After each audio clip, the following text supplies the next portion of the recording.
Ito ang balita ngayon, trending at pinag-uusapan ngayon sa mundo ng social media. Ang di umano'y balitang matapos ang tila pang-aapi, pamamahiya, kaliwat kanang pangbabatikos at pamumulitika ng mga kumakalaban sa Vice President na si Sara Duterte, Senator Amy Marcos matapang na nagsalita at tila sinupalpal ng buong katotohanan ng Kongreso. Pero bago ang lahat, kung bago ka pa lamang sa aming channel, please huwag kalimutang mag-like, subscribe at i-click ang notification bell para mas maging updated ka palalo sa lahat pa ng bagong video na i-upload namin. At eto na nga mga kababayan, hindi lingid sa ating kalaman ang tila isang pagkakaibigan na nabuo sa pagitan ni Senator Amy Marcos at ni Vice President Sara Duterte na tila kwini-question ngayon ng iilan, lalo na sa nangyaring pagbuwag ni Vice President Sara Duterte sa Uniteam, kung saan tila nagkalamat ang magandang ugnayan ni Vice President Sara Duterte at ng kapatid ni Senator Amy Marcos na si PBBM. At ngayon, Vice President Sara Duterte tila pinatotohanan sa publiko ang di umano'y mga dahilan nito kung bakit ito tumiwalag sa Uniteam at umalis sa gabinete ng Administrasyong Marcos matapos sabihin nito sa publiko ang di umano'y mga anomalyang ginagawa ng Kongreso sa kaban ng bayan sa pangunguna di umano ni Speaker Martin at ni Saldico, kung saan pinapatungan di umano nito ang pondong hindi naman ginamit ng Department of Education nung ito pa ang kalihim. Gayunpaman, sa kabila ng mga pangbabatikos, mga isyong binabato kay Vice President Sara Duterte, pinatunayan ng kapatid ni PBBM na si Senator Amy Marcos ang kanyang patuloy na pagsuporta kay Vice President Sara Duterte. Ayon pa sa kanyang inilabas na pahayag, sa mga nasa Kongreso, nagigil na magsampa ng impeachment case laban kay BP Inday Sara. Magsilbing paalala ito na ang gusto nyong paglaruan ay ang demokrasya. Ang mga hakbang na ito ay kabastusan sa pasya ng bayan at resulta ng eleksyon. Isang panghahamak sa boses at karapatan ng sambayanan sa pagpili ng kanilang leader. Alalahanin ninyo, ang tagumpay na naitala ng kanyang boto ay ang pinakamalaki sa kasaysayan. Naghahamon ba kayo sa 32 milyon o naghahanap kayo ng gulo upang hatiin ang bayan na may napakaraming problema sa kasalukuyan? Unquote. At kung ating matatandaan, kamakailan lamang nagtrending ang isang video kung saan nagbigay ng dasal sa isang kaganapan si Senator Amy Marcos. Ipinagdasal nito si Vice President Sara Duterte laban sa Kongreso at ang kanyang kapatid na si PBBM. Andito po kami para makikisa sa JIL at manalangin sa ating Panginoon. Panginoon Diyos, inalay namin sa iyo araw na ito ilang mga saksi ng pinamahal at pinagpipitang ng Brother Eddie Villanueva. Ang lahat ng aming isipin, gagawin at sasabihin. Punuin po ninyo ang aming mga puso ng biyaya upang ang lahat ng aming gagawin ay naaayon sa banal ninyong kalooban. Tulungan mong mahalin ka namin tulad ng pagmamahal ng JIL ng buong isip, buong puso at buong lakas. Naway maging inspirasyon ka sa amin na aming mga gagawin para sa ikigiganhawa ng aming kapwa, ng aming pamayanan, ng buong bansa. Nalalapit ko sa iyo ang bayang ito. Kami po ay iyong iadya ng makasariling ambisyon, kawalan ng malasakit at pagkabulag sa kapirasong kapangyarihan. Palakasin ninyo ang kalooban at kalusugan ng mga pinuno ng bayan upang makapaglingkod ng mga katapatan, simpatya at pananagutan upang manindigan para sa aming institusyon ang ating konstitusyon at ng mandato ng taong bayan. Ipaalala po ninyo, mahal na Panginoon, sa Kongreso na sagrado ang tiwala ng bawat Pilipino, na ang botong ipinagkaloob sa bawat halal na pinuno ay bunga ng kalayaan at demokrasya. Protektahan naman ninyo ang ating Vice Presidente. Ang kagandahan taglay ng kanyang puso, pagiging matiisin, mapagpatawad, at mapagkalina. Higit sa lahat, haplusin naman ninyo ang puso ng aking kapatid, ang Pangulo ng Pilipinas. Buksan po ninyo ang kanyang mga mata at bigyan niyo siya ng kaliwanagan ng pag-iisip. Gisingin niyo po siya at ilayo sa mga demonyong nakapaligid sa palasyo. Bigyan niyo po ng lakas na loob ang bawat Pilipinong hinahamon ng kasalukuyan. Manindigan para sa tama, labanan ang pwersa ng mga mapanlinlang. Huwag niyo pong pabayaan ang pinakamahalaga kong kapatid, ang taong bayan. Bilang kami pong lahat ay mga anak ng bayan at higit sa lahat, anak ng Diyos. Tahanan ang bansang Pilipinas. Ay isa na pong mundo sa pangarap ng kaunlaran at biyaya ng kapayapaan. Amen. Lumabas ang balitang ito ay hindi naman mapigilan ng marami sa ating mga kababayan na maglabas ng kanilang hinaing at komento sa mundo ng social media. At ayon pa sa kanila, idol ko talaga si Senator Amy simula pa noon at pinanghihinayangan ko ng sobra. Sana lang tinupad ng kapatid niya ang ipinangako na ipagpapatuloy ang mga proyekto ng nagdaang administrasyong Duterte. Kahit si Senator Amy, alam na din ang nangyayari sa loob ng gobyerno. God bless Philippines. Dumilat na sana ang mga karamihang Pilipino na hanggang ngayon ay nakapikit pa rin. Makikilala mo talaga ang tunay na kaibigan kapag sa kagipitan hindi ka iiwan. Kahit na maraming magalit sa kanya, yan ang magandang leader. Wala kang dapat piliin. Bagamat ang iyong kapatid ay nakakadismaya, kami ay nabudol. Nagtiwala kami sa kapatid mo. Mahal namin si BP Sara, Senator Amy. Wala kang dapat piliin. Ngunit ikaw ay apektado ng kanyang ginagawa. Kung gusto mong maniwala kami sa'yo, kumprontahin mo si BBM at sabihin na mag-resign na lang kasi lumalala ang problema sapagkat hindi siya ang may hawak ng gobyerno kundi yung mga nakapaligid sa kanya na mga mayaman at makasarili. Salamat Senator Amy. Sana po marinig yan ng inyong kapatid si BBM. Whatever your intentions are, sana para sa bayan, hindi para manggamit ng totoong nagsiservisyo. To BP Sara, sana tatagan mo ang loob mo. Nasa likod mo kami hanggat mabuti ang iyong hangarin sa bayan. Oh, ayan. Oh, anak ng Wewe. Oh, di ba? Today, sabi nga nitong sundalong kanin, di umano. I formally announced my candidacy for Mayor of Caloocan City. Grabe ang kapal ng mukha nito. In the 2025 elections, parating na po ang pagbabago. Ay, nako. Alam mo, Trilhanis, ako natatawa lang talaga sa'yo. Alam mo yung pagiging obsessed mo sa mga Duterte? Sa pagiging obsessed mo kay Pangulong Duterte, kahit yung kanyang slogan, ginamit mo. Di ba? Alam naman natin, sabi nga ni Pangulong Duterte, di umano ikaw ay lumapit sa kanya noon at gusto mong maging vice president niya at dahil sa tinanggihan kanya, ikaw ay naging parang isang batang iyakin na nagmamaktol dyan, nagtatantrum sa karsada. At anong ginawa mo? Naging bitter ka na sa mga Duterte. At mula noon, binanata mo na mga Duterte. Talagang yung obsession mo sa mga Duterte tumitindi, di ba? Kaya nga, hanggang ngayon, ang laman pa ng puso mo ay si Duterte. Paano ko nalaman? Ultimong pagkandidato mo sa Caloocan, ay meron pang tatak Duterte. Ika nga, sabi nga, the abundance of the heart, the mouth speaks. Sabi doon the abundance of the heart, the mouth speaks, hindi the mind speaks. Kasi wala ka. Allegedly, wala ka daw nun di ba? Hindi ko alam. Pero mukhang hindi ka talaga nag-iisip. Mantakin mo, gamitin mo pa yung salitang pagbabago. At sa'yo pa manggagaling. Sa'yo pa ang pagbabago. Ano bang ginawa mong pagbabago? Ang tagal mong naging senador, wala kang ginawa doon. Pambira, oo.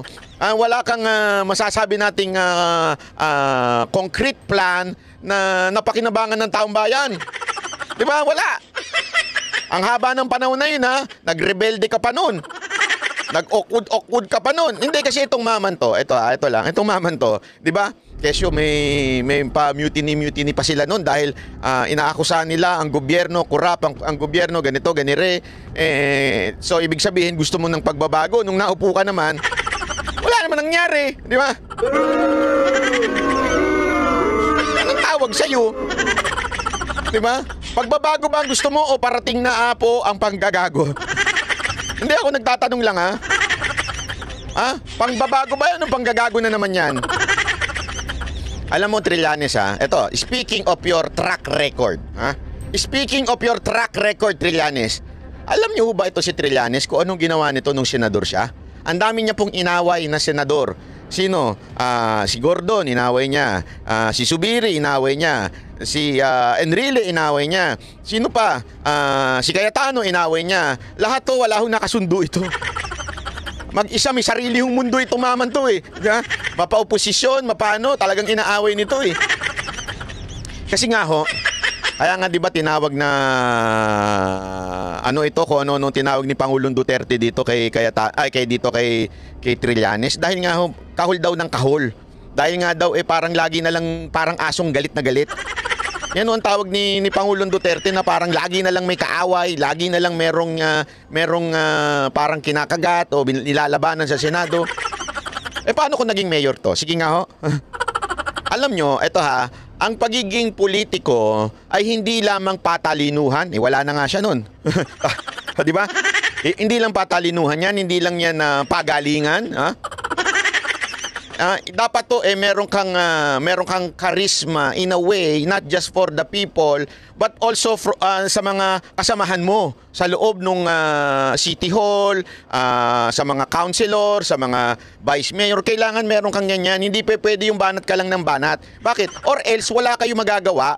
Aawayin nyo lang lahat yung kasamahan nyo. Kailangan kasi dyan may ordinansa yan. Kailangan marunong ka makisama dyan. Marunong ka, in other words, magaling ka sa convincing power, pakikisama. Hindi ibig sabihin yan you are trying to give in dun sa kanilang hindi magandang gawain. Pero ngunit datapwat, kailangan marunong kang pakisamahan yung mga tao doon para gumalaw ng smooth yung City Hall. Ika nga yung local government. Kahit halimbawa nito, ang mga Duterte, si Pangulong Duterte, si VP Sara Duterte at ngayon si Mayor Baste, sila ho'y mga matatapang, bumabanato sila. Pero sila ho'y marunong maglakad sa ground na pakikisama sa mga barangay kagawad, barangay captain, sa mga councilor, sa vice mayor. Kasi nga naman, hindi mo naman mapapatakbo ng mag-isa yung City Hall. Kailangan mo ng pakikisama sa mga tao doon para tumakbo kayo ng maayos. Ang problema, ikaw, Trillanes, ikaw ang tipo ng taong mag-isa lang lumalaban. Yung walang pakialam sa mga kasamahan mo. Kontakin mo nagsenador ka, ilan na nakaaway mo, dami mong kaaway dun. Wala ka nga daw kakampi dun eh. Sa sobrang nagagalit sa yung ibang mga senador. Marami rin tayong kilalang mga senador dyan, ha? Meron din tayong mga kaibigang senador dyan. Ang kwento nila, pag ikaw na andyan na, talagang umiiwas na sila sa'yo. Kasi alam nilang parang gulo lagi ang gusto mo, parang basag ulo lagi. Parang ganun, di ba? Hindi yung pwedeng ganun pagka ikaw ay mayor. Kasi ikaw, bilang mayor, para kang amahin. Ibig sabihin, tatay ka ng lungsod na yon. Kung hindi ka marunong nakikipag-usap sa mga barangay officials, 'di ba, sa mga councilor, paano kayo makakagawa ng ordinansa? Paano kayo makakaayos ng mga barangay-barangay? 'Di ba? Hindi pwede yung ugali mo. Malabo ka. Sorry na lang, sir, ha, pero huwag kang magagalit. Pero yung mga tipo mo, yun ang tipong dapat sa'yo magtayo ng sariling bansa sa Spratly o kaya doon sa sa sariling bansa doon sa saan ba yun yung pinuntahan mo? Hindi umano? At kaya medyo napunta na sa iba? Ano ba yun? Pangalan nung kayo na, Scarborough. Dapat doon ka na lang mamuno. Tapos, sarili mo na lang yung anuhin mo, yung pamunuan mo. Anyway, gano'n naman ang diskarte mo sa buhay, di ba? Isa pang matindi dito. Ito. Ayan, una. Sobrang obsessed niya kay Duterte. Baka mamaya, lahat na lang ng issue kunwari, naging mayor kayo, lahat na lang ng issue sa Caloocan, idikit mo kay Duterte.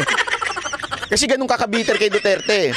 Baka mamaya lahat ng binaha yung Caloocan. Kunwari may basura yung Caloocan. Baka pag sinabi mong binaha kasi si mga Duterte hindi na binigyan ng proyekto ng Caloocan. Ganyan, no? Sisihin mo pa rin si Duterte. O, di kaya naman, may basura. Siguro, ang mga Duterte nagkalat dito. Baka ganun ang gawin mo. Hindi, alam nyo kasi, ganito. Mga kababayan, ito.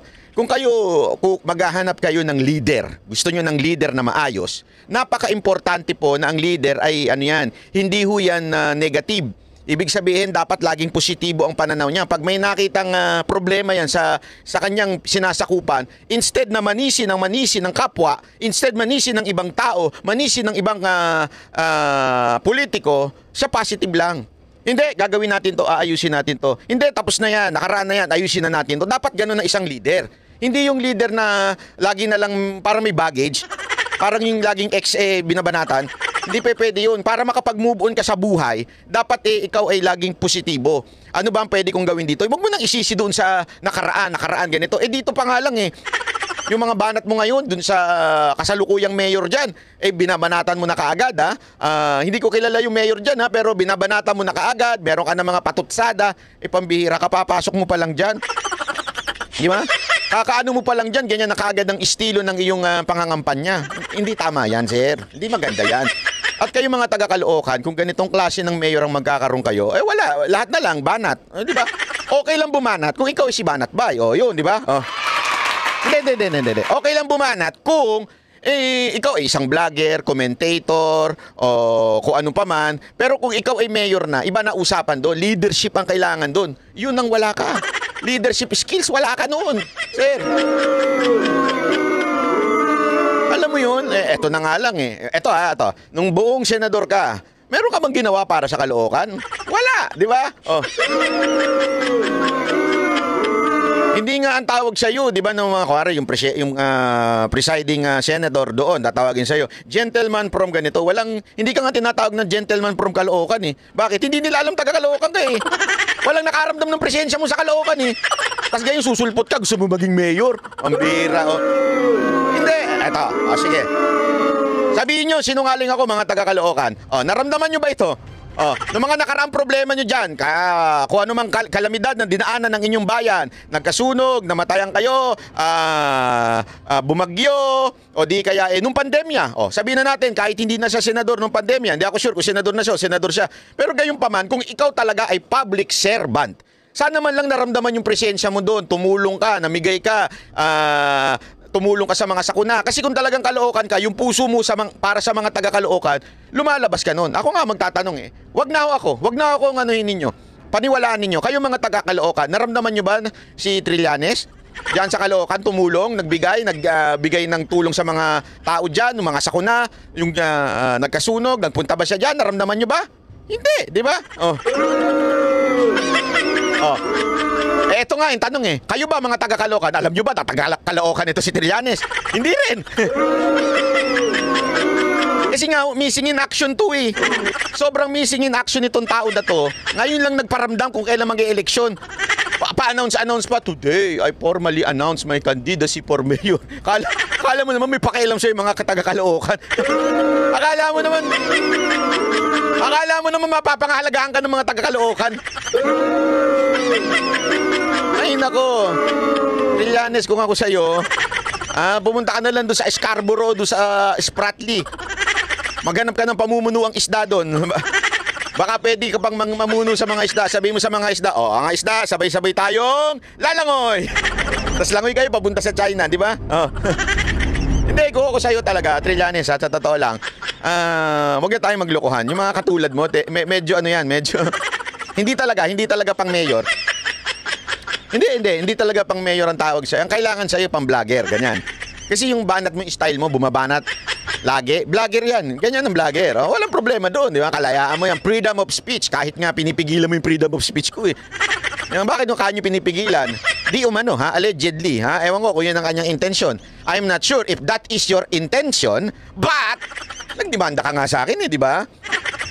Porket tinapik ko lang yung ginawa mo kay Enrile, yung tinapik ko lang din yung sinabi ni Roque, dinimanda mo na kaagad ako. Ano yun? Yung ba ay para pigilan ako magsalita?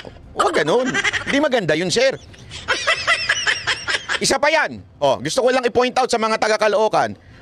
Nung tatimpong tinapik po si Trillanes tungkol po dyan sa issue ng Scarborough, na hindi naman po ako nagsabi ng opinion na yon. Yun po yung sinabi ni Roque, at yan po ay nakatala sa Senate hearing noon time na, plenary ba yun? I'm not sure kung ano yun. Pero nung sa Senate, nakalaban niya si Enrile, akin lamang pong diniskasyon, akin lamang pong binigyan ng opinion. Hindi po ako nag-imbento ng facts. I did not give any facts. Yun po ay pagdidiscuss lamang ng aking opinion. Opinion is not a fact. It means, yun lamang ang aking tansya o pananaw sa isang bagay. Yun ay karapatan ko, freedom of speech ko yun. Anong ginawa mo? Nagsampa ka ng kaso ng libel, di ba? Tanungin kita, sir. Tanungin kita, sir. Tama ba yun? O yun ay pangaano ng freedom of speech ng isang tao. Ito ang tanong ko sa inyo, mga taga-Caloocan. Kung kayo kaya, pinamunuan itong mama na ito, at meron kayong nakitang hindi maganda, meron kayong ginawa may nakita kayong ginawa niya na hindi maganda at kinriticize nyo, ano kaya sa tingin ninyo ang maaaring gawin nitong mama na ito sa inyo? Ito kasing mama na ito, ang dami niyang dinimanda. Pagka hindi niya nagustuhan ng sinabi sa kanya, ang dami niyang dinimanda. Ang lakas bumanat ng mama na ito sa mga Duterte. Ang lakas mamintang ng kung ano-ano sa mga Duterte. Pero pag siya na ang binanatan, hindi niya matanggap. Pikon kagad siya. Ang bilis niya magsampa ng kaso. Ginagamit niya yung pagiging senador niya, at siya ho dahil may pera, ginagamit niya ho yun na magsampa ng kaso sa katulad ko na isa lamang vlogger o isa lamang anchor ng SMNI. Di ba ho? Kahit pa po kayo isang membro ng isang lehitimong media, hindi ho tama. Kasi nga ho, yan ho ay freedom of speech, ika nga po. So ibig sabihin po niyan, kalayaan ko yan. Ang tanong, mga kababayan, kayong mga taga-Caloocan, kung may makita kayong hindi maganda sa kanyang pamamahala, kung meron kayong nasilip na sa tingin ninyo ay merong katiwalian, at ito'y inyong pinuna, tinanong, ano kaya ang maaaring gawin ni Trillanes sa inyo? Yan ang tanong ko sa inyo. May kalayaan kaya kayong punahin siya bilang mamamayan ng Caloocan? May kalayaan kaya kayong batikusin siya bilang mamamayan ng ng Caloocan? Katipunan tuloy, Caloocan. Di ba? Wala. Bakit? Baka mamaya matakot na kayo, madimanda kayo, di ba? Wala. Balik tayo sa Senado. Ano ba nagawa nitong mama na to sa Senado? Tanungin ko kayo. Aside sa marami siyang kaaway, marami siyang inaway, marami siyang binanatan doon, ano pa ang ginawa niya? Ito, kikwento ko sa inyo. Alam niyo ho ba na pagdating ko sa Senado, meron na isa sa mga general natin na kanya hong itinapos ang kanyang buhay dahil siya ay nabatikos at binanatan ng todo-todo sa Senado? Alam niyo ho ba yun? Meron nung, alam niyo na, bawal sabihin dito sa YouTube yun, baka ma-demonetize tayo. Ano tayo dito, ma-strike tayo ng ano. Pero kanya hong isinuko na ang buhay dahil po siya ay binaboy sa Senado. Alam niyo ba kung sino yon? Eto paparinig ko sa inyo. Hindi ako magkikwento. Si Pangulong Duterte na magkikwento sa inyo nito. Pakinggi. Ito Imagine what happened to Reyes, General Reyes. General. Sinabihan niya publicly na, no. Do not, may honors, may I be allowed to talk so that I can also defend my honor and dignity. Anong sinabi ni Trillanes? Mayor, kasama niya. No, stop it. You do not have any dignity. 10 million a month. Hindi ko ginawa yan. Senator Trillanes. No, I'm just trying to protect my reputation here. You don't have any reputation to protect. You don't have any reputation to protect. Ayan. So ayan po ang nangyari doon. Diba, kinuwento nga ni Pangulong Duterte. This person, si Angelo Reyes, kanya pong inano na ang kanyang buhay dahil po siya inabastos ng todo-todo sa Senado. Sabi ni Pangulong Duterte yan. At isa na po doon ay dahil doon sa di umano'y sinabi ni Trillanes na you do not have a name to protect or honor to protect. Ulitin natin. Imagine what happened to Reyes, General Reyes.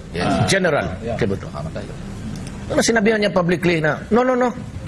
Do not, may honors, may I be allowed to talk so that I can also defend my honor and dignity. Anong sinabi ni Trillanes? Team Mayor, ha, kasama niya. No, stop it. You do not have any dignity. 10 million a month. Hindi ko kinuha yan. Senator Trillanes, No, again, from I'm the- just trying to protect my reputation here. You don't have any reputation to protect. Oh, you do not have reputation to protect. Ganyan po, ha? Oh. No. You don't have any reputation to protect. Oh, yan. Ganyan no si Trillanes, ha? Oh. Naging eksena ng magkaharap si Senador Antonio Ayan, ha? Oh, kumakagat labi pa pala ito. Mike Abe, ikaw ba yan, Mike Abe? Hindi, totoo, di ba? Kita ninyo? Oh. Yan, ganyan tao ho yan.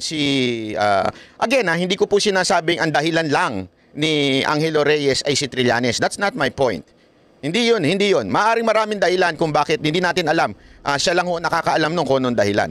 Pero ito yung mga pangyayari before niya gawin yung madilim na ginawa niya sa sarili niya.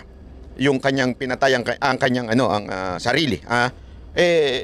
Ang tanong, ganito ho ba ang gusto nating maging mayor ng Caloocan? At yun na nga mga kababayan, ano na ang masasabi mo? Kung mayroon kayong hinaing at komento patungkol sa balitang ito, please comment down below. Pag-uusapan natin yan sa comment section. At kung nagustuhan nyo ang video, ay huwag kalimutang mag-like at i-share na din para mas marami pang makaalam at umabot ito sa marami sa ating mga kababayan. Maraming salamat po!